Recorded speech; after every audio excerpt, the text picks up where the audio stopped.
Princess Bella lived in a grand, ancient castle, just like many princesses, but unlike most, she was not a rich one.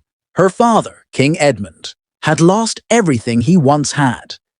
He had fought countless wars with neighbouring kings, arguing over whose kingdom was bigger, whose land was richer. In the end, the arguments had cost him dearly. His wealth, his lands, and his kingdom had all slipped away, and now they lived in poverty. The old castle, once a symbol of great power and wealth, had fallen into disrepair.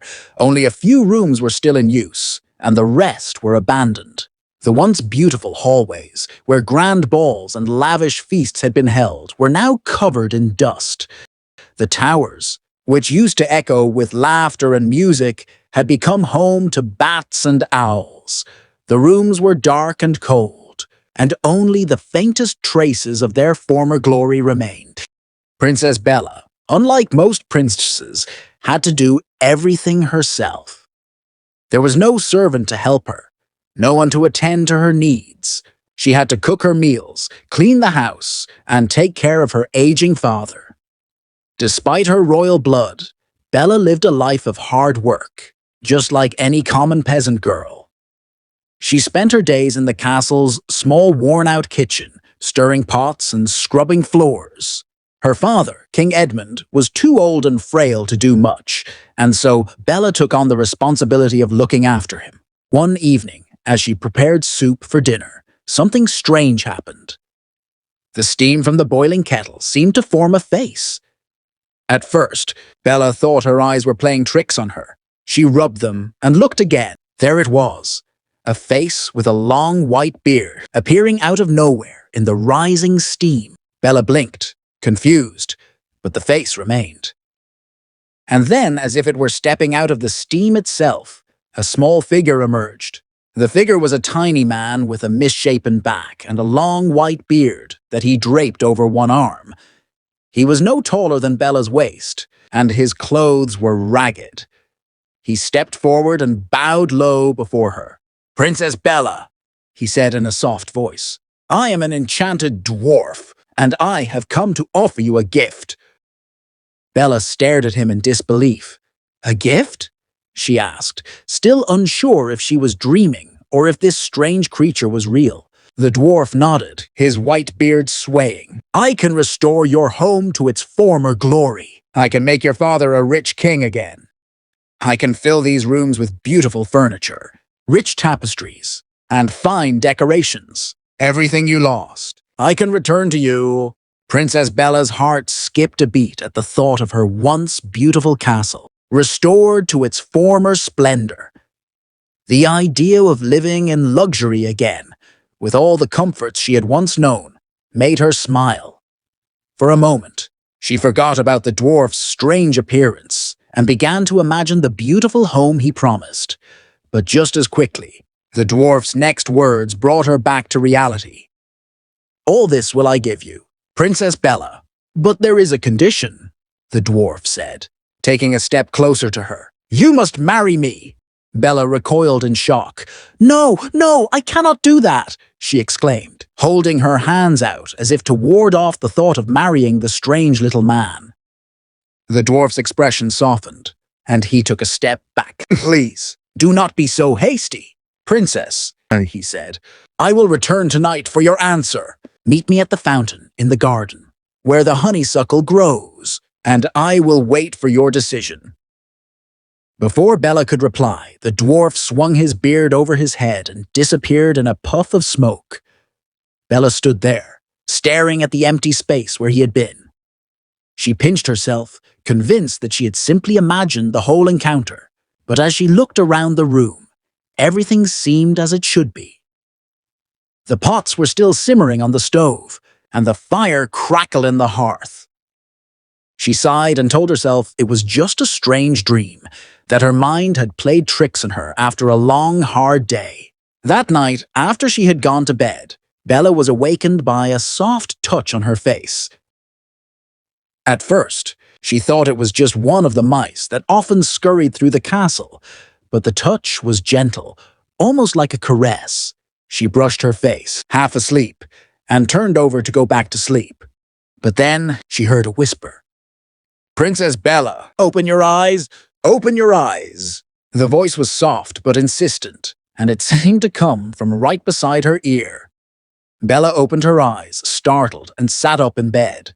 The room was bathed in a soft, warm light, and she could see clearly now. The bed was no longer the shabby old thing she had been sleeping in, but a beautiful, golden-framed bed with soft pink silk sheets. The room around her was no longer dark and cold. The walls were lined with rich tapestries, and the floor was covered in plush pink rugs. Everything was soft and luxurious. Bella gasped.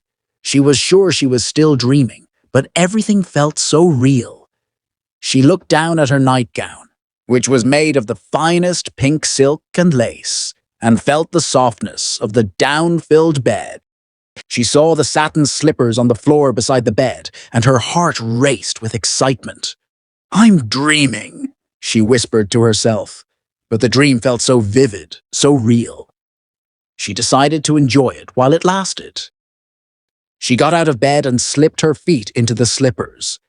As she walked across the room, she noticed the beautiful furniture, white and gold, with delicate carvings, and the soft pink silk drapes hanging from the windows. She couldn't believe her eyes. Everything was so beautiful, so unlike the cold, decaying castle she had lived in. At the dressing table, she found a golden bottle of perfume, and she opened it, letting the sweet fragrance fill the air. She smiled and bathed her face and hands with the luxurious perfume. Everything around her seemed perfect, like a dream come true. As she looked into the mirror, she saw her reflection, a beautiful young woman with long black curls framing her face and deep blue eyes that sparkled in the soft light. She felt like a princess again. But then something strange happened. As she admired herself, she heard a soft voice. "Princess Bella, you have such a beautiful dress, but I have only one." Bella turned around in surprise and saw a tiny fairy standing on top of the mirror. The fairy was dressed in a delicate pink gauze dress, and she smiled as she looked at Bella. "Your dress is so lovely," the fairy said, "but mine never wears out, and yours will, eventually." Bella smiled and said, "I know this is a dream, but I'm enjoying it so much. I wish I could have this dream every night." The fairy smiled again. "You're not dreaming, Princess Bella," she said. "If you follow me, I will show you more." With that, the fairy floated out of the room, and Bella followed her, still in awe of the beauty around her. The fairy led her down a hallway, and as they passed, Bella noticed that the faded tapestries on the walls were now rich and vibrant, the colors deep and vivid. The old, broken armor that had once been discarded was now standing tall and polished. When they reached her father's room, Bella gasped. The room had been transformed. Her father, King Adamant, lay peacefully in a grand bed with a red and gold canopy. His face was no longer tired and worried, but peaceful and content. He looked like the king he once was, full of health and happiness. The fairy beckoned for Bella to follow her again, and they moved on to the grand dining hall. The room was no longer dark and covered in dust. The once tattered curtains were now whole and rich, and the bats and owls that had made their homes in the corners were gone. The hall was filled with light, and it looked like the royal dining hall it once had been. Bella realized in that moment that everything the dwarf had promised was coming true. Her father was happy again. The castle was beautiful once more, and she was living a life of luxury. But there was still the matter of the dwarf's proposal. Would she marry him and secure all this wealth and beauty for herself and her father? Or would she choose a different path? The choice was hers, and it was one she had to make soon. The beautiful table made of onyx and silver was elegantly set with silver dishes, and delicate lace napkins were placed beside each plate, as if ready for the guests to arrive. However, a fairy appeared and led Princess Bella away from the scene. Bella soon found herself in the grand halls of the castle, where her father, King Edmund, used to host magnificent balls. It was a place where kings, queens, princes, and princesses danced under the sparkling chandeliers. The walls were adorned with gold and glass light fixtures that burned brightly, casting a warm, magical glow over everything. The blue damask curtains, trimmed with precious lace, hung from the windows, shimmering with wealth. Gold chairs stood upright against the walls, and the polished floor gleamed as if it had just been cleaned. The entire castle looked like something out of a fairy tale. The fairy continued leading Bella through the halls, showing her the transformation of the old ruined home, now restored to its former beauty.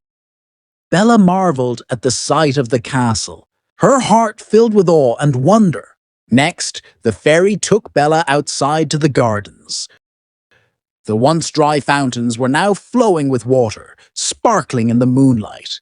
The nightingales were singing among the roses, and the air was filled with a sweet fragrance. It was a sight Bella never thought she would witness again.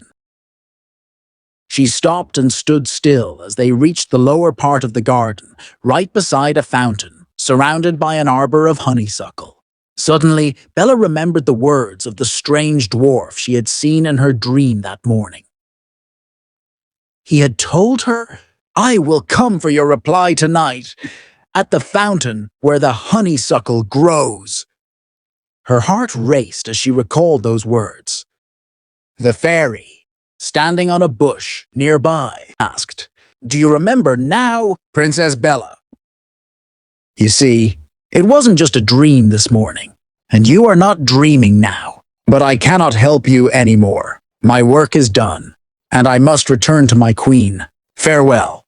With that, the fairy disappeared into the night without another word.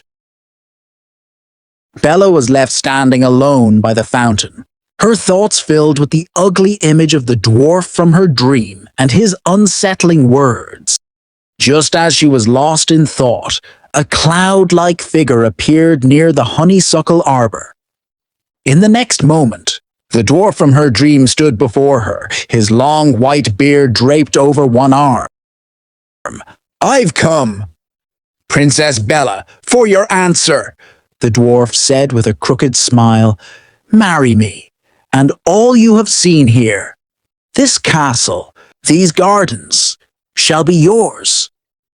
Bella felt a shiver run down her spine. She opened her mouth to reply, but the dwarf interrupted her.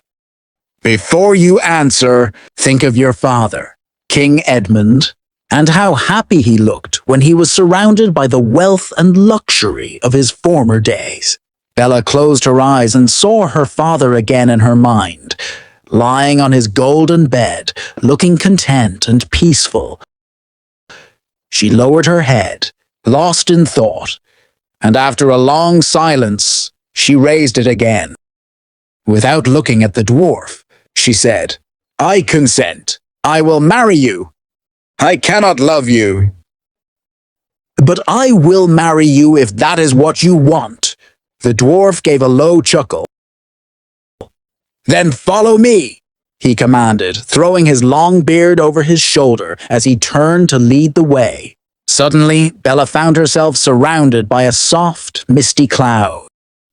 In the blink of an eye, she was standing on a small island in the middle of a deep blue ocean. The dwarf was standing beside her, still holding his beard over his arm. The dwarf gave a loud, eerie call that seemed to echo across the water. From the depths, a hand emerged, holding a twisted shell. Bella watched in surprise as an old man appeared from the water, riding a chariot made of shimmering mother-of-pearl. The chariot was drawn by 2 golden horses with manes and feet of a shining gold. The old man carried a long wand, which had 3 prongs at one end. He struck the water with the wand, and creatures from the deep ocean, sea nymphs, monsters and creatures of the sea rose from the water. When the mermaids appeared, The old man quickly waved them away and drove his chariot toward Bella and the dwarf. "My Lord Neptune," said the dwarf, bowing low as the chariot came closer, "I've brought my princess for the ceremony. She has agreed to marry me." "What?" The old man, Neptune, cried out in disbelief. "You mean to tell me that a princess would agree to marry such an ugly, misshapen creature like you? Answer him!" "Princess Bella," the dwarf urged, "tell Lord Neptune you agree to marry me." Bella, feeling trapped, whispered, "I do agree to marry the dwarf." Neptune's face turned red with anger as he struck the water again, causing massive fountains of water to surge around them. The dwarf squeezed Bella's hand, reassuring her, "Fear not, my princess. It will all be over soon."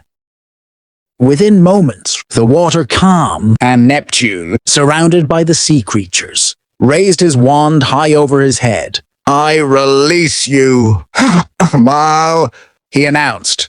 "You are wed. Go away from my sight." With a loud trumpet blast, Neptune's chariot and all the creatures disappeared beneath the waves. Bella, confused and shaken, turned to the dwarf, only to find that he had disappeared as well. In his place stood a handsome young man. "Princess Bella," he said with a smile, "I am your husband now. I am free from the curse of the sea witch." The young man explained, "I was once cursed by a mermaid who fell in love with me. She called upon a sea witch to change me into a sea monster. But before I could fully change, I was turned into the ugly dwarf you saw this morning. A kind fairy interceded with her queen to save me. If I could find a princess who would marry me, the curse would be broken. And now, with your consent, I am free." Bella, still in shock, smiled brightly and took her new husband's hand. "I'm the happiest girl in the world," she said joyfully. "And I am the happiest man," her husband replied. "Not only have I been freed from the curse, but I have won the woman I love." At that moment, the little fairy in the pink gauze dress appeared. She smiled and said, "The fairy queen sends her love and blessings to you both. She also says, 'Bless you, my children. Now I will take you home to the castle.'" With a gentle touch of her wand, the fairy made Bella and her husband disappear from the island, and they reappeared in the castle garden, standing beside the fountain and honeysuckle arbor. "Come, my dear," said Bella's husband. "We must go inside for breakfast. Your father will be waiting for us." Bella hesitated for a moment. "How will we explain everything? The wedding, the castle's changes?" she asked. Her husband smiled. "Don't worry, Bella. The fairy queen has made everything right. Your father won't remember the loss of his fortune, and he won't ask any questions." Hand in hand, Bella and her husband walked into the castle to enjoy breakfast together. From that day on, Bella never knew another moment of sadness. She and her husband lived happily ever after, and King Edmund, though unaware of the past, was once again content and surrounded by the comforts of his restored kingdom.